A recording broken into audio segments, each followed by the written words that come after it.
Jai Mohanji, Om Sai Ram. My name is Bimal Lohana. Today I'll be reading a chapter from Sai Charitra, chapter number 20. And the name of the chapter is Das Kanu's Problem, solved by Kaka's Maid. In this chapter, Hemant Pant describes how Das Ganu's problem was solved by Kaka Dikshit's maid. Preliminary. Sai was originally formless. He assumed a form for the sake of his devotees. With the help of the actress Maya, he played the part of a lead actor in the big drama of the universe. Let us remember and visualize Sri Sai. Let us go to Shirdi and watch carefully the programs after the noon Aarti. After the Aarti ceremony was used, Sai used to come over to the masjid, stand at its edge, distribute udi, ashes from the fire Baba kept burning all day in the masjid, to his devotees with the very kind and loving looks. The devotees also got up with equal fervor, clasped his feet, and stood there staring at him, enjoying the shower of udi. Baba passed a handful of udi into the palms of his devotees and marked their forehead with udi with his fingers. The love he bore for them was boundless. Then he addressed to each of the devotees individually as follows: O Bhau, go have your lunch. Anna, go to your lodgings. Bapu, enjoy your dishes. In this way, he accosted each and every devotee and sent them home. Every now one can enjoy these sights. Even now, if one brings into play their imagination, they can visualize and enjoy them. Now, bringing Sai before our mental vision, let us meditate on him from his feet up to his face and prostrate before him humbly and lovingly. Let us now revere to the story of this chapter. The Ishavasya Upanishad. Das Ganu once started to write a Marathi commentary on the Ishavasya Upanishad. Let us first give the readers a brief summary of the Upanishads before proceeding further. It is called the Mantropanishad, as it is embodied in the mantras of the Vedic Samhita. It constitutes the last chapter of the Vajrasaneya Samhita, Yajurveda, and it is therefore called the Vajrasaneyi Samhitopanishad. Since it embodies in Vedic Samhitas, it is regarded as superior to all other Upanishads which occur in the Brahmanas and Aryanyakas. Explanatory treatise on mantras and rituals. Other Upanishads are considered to be commentaries on the truths mentioned briefly in the Ishavya Upanishad. For instance, the biggest of the Upanishads, the Brihadaranyaka Upanishad, is considered by Pandit Satwalkar to be a running commentary on the Ishavya Upanishad. Professor R.D. Ranade says, the Isha Upanishad is quite small Upanishad, and yet it contains many hints which show an extraordinary, in-piercing insight. Within the short compass of 18 verses, it gives a valuable description of the Atman, the description of an ideal sage who stands unruffled in the midst of temptation and sorrow, and the adumbration of the doctrine of Karma Yoga later formulated. And finally, a reconciliation of the claims of knowledge and work. The most valuable ideas that lie in the root of the Upanishads are that of a logical synthesis between the two opposites of knowledge and work, and both of which are required according to the Upanishads. That is page 24 of the constructive survey of the Upanishads philosophy. In another place, he says that the poetry of the Isho Upanishads is a co-mixture of moral, mystical, and metaphysical. From the brief description given above, anyone can see how difficult it is to translate this Upanishad from Sanskrit into vernacular language and summarize its actual exact meaning. Dasganu translated it into Marathi verse by verse, but he did not comprehend the gist or essence of the Upanishad. He was not satisfied with his performance. He therefore consulted some learned men regarding his doubts and difficulties and discussed it with them at great length. They did not solve his doubts, and nor did they give him any rational and satisfactory explanation. So Das Ganu was a little bit restless about this matter. The Sadguru is the only one competent and qualified to explain. As we have seen, this Upanishad is the quintessence of the Vedas. It is the science of self-realization. It is the weapon which can rend asunder the bondage of life and death and set us free. Therefore, Das Ganu thought that only he has himself attained self-realization. He who has himself attained self-realization could give him the true interpretation of this Upanishad. When nobody could satisfy Das Ganu, he resolved to consult Sai Baba about this.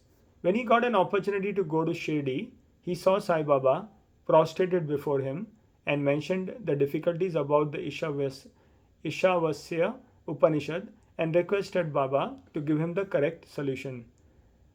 Sai Baba blessed him and said, You need not be anxious, as there will be no difficulty in this matter. Kaka Sahib Dikshit's maid will solve your doubt at Ville Parle in Mumbai on your way home. The people who were there heard this and thought Prabha was probably joking and said, How could an illiterate maid solve difficulties of this nature? But Das Ganu thought otherwise.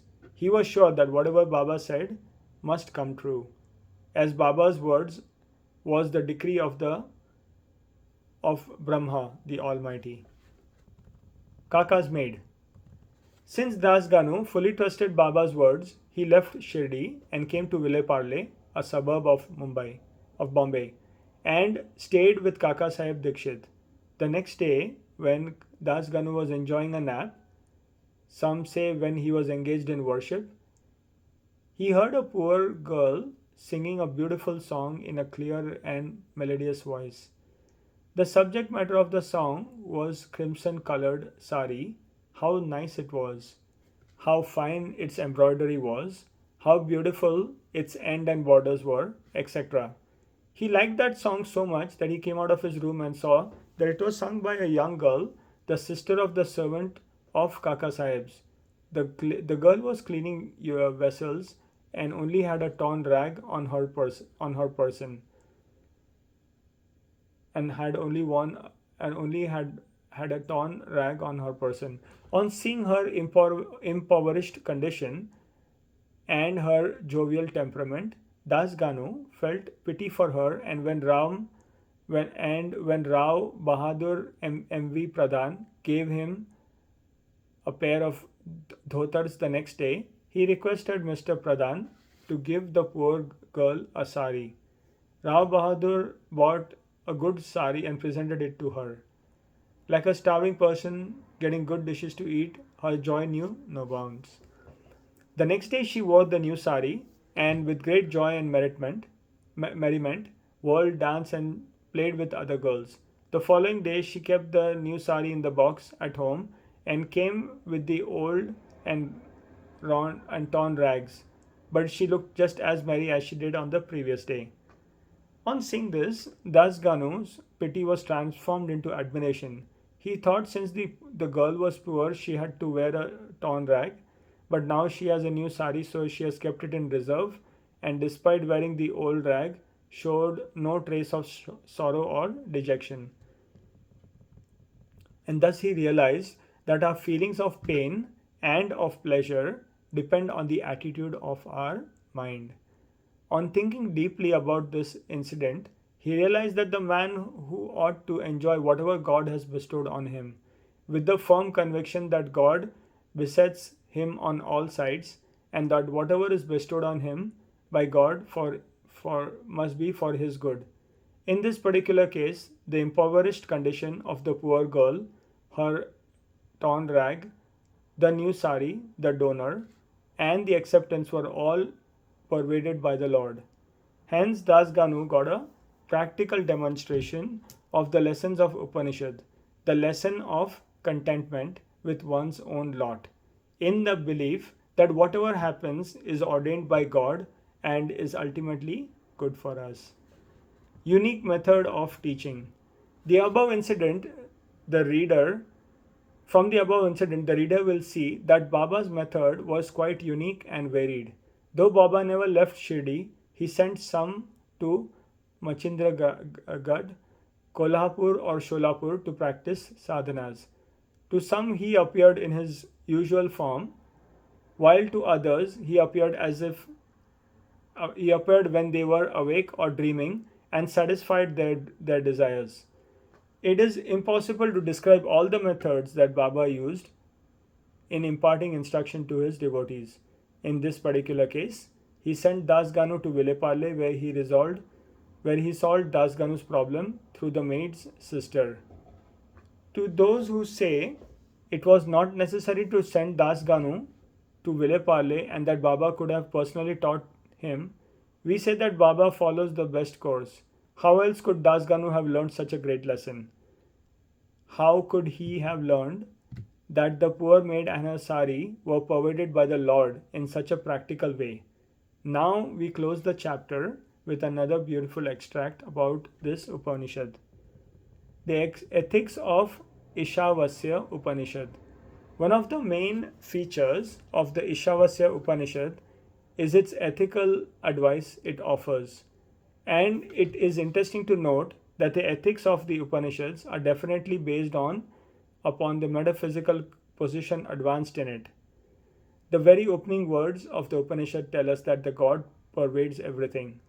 As a corollary from this metaphysical position, the ethical advice it offers is that man ought to enjoy whatever God bestows on him, in the very firm belief that whatever is bestowed upon him by God must be good. It follows naturally that the Upanishad should forbid us from coveting another man's property. In fact, we are fittingly taught here a lesson of contentment with one's own lot, in the belief that whatever happens is divinely ordained and hence it is good for us. Another moral lesson is that the man must spend his lifetime always performing actions, especially the karmas enjoyed in the Shastras, with a mood of resignation to his will. Inactivity, according to this Upanishad, would be the canker of the soul.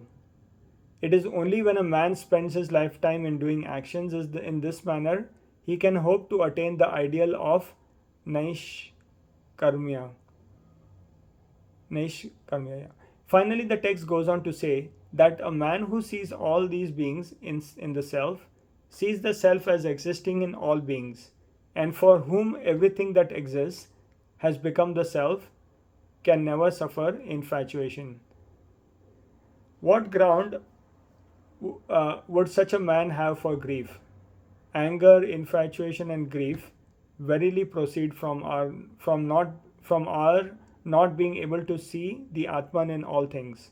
But a man who realizes the oneness of all things, for whom everything has become the self, must ipso facto cease to be affected by the common foibles of humanity. Page 169 to 170 of the Creative Period by Messrs. Belwakar and Ranade.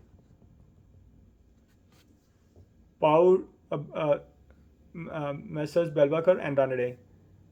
Bow to Sri Sai. Peace be to all. And Jai Mohanji, and thank you so much for listening. Till we see each other next time. Thank you, Jai Mohanji. Have a nice day.